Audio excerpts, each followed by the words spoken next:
Toma, échala tú, que sabes más que yo. Marchas de la dignidad contra el paro, la precariedad, los recortes y la represión. Y mostrar que pues vivimos anunciamos algo nuevo.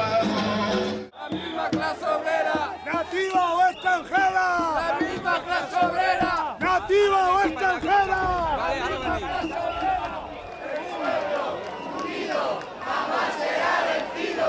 El pueblo unido jamás será vencido. El pueblo unido jamás será vencido. ¡Sí se puede!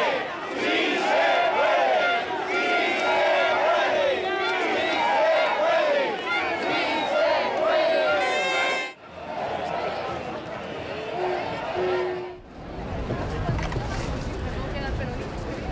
¿Qué va a acabar?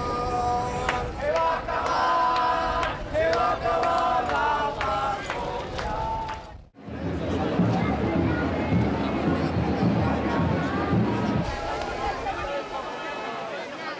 Molta gent ha vingut aquí per demostrar que està lluitant i que vol seguir lluitant, no? Que no es resigna en aquest govern del PP que d'alguna forma ens vol imposar les polítiques de la troika, les retallades indiscriminades. La gent està patint i la gent ha de saber que si no lluita patirà més. Per això estem aquí. I visca la dignitat.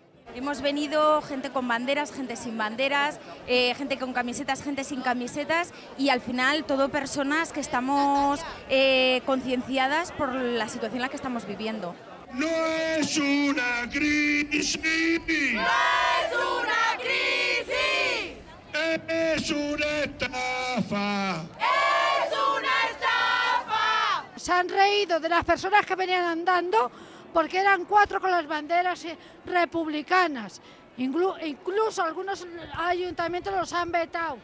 Gracias a las redes sociales estamos aquí. ¡El pueblo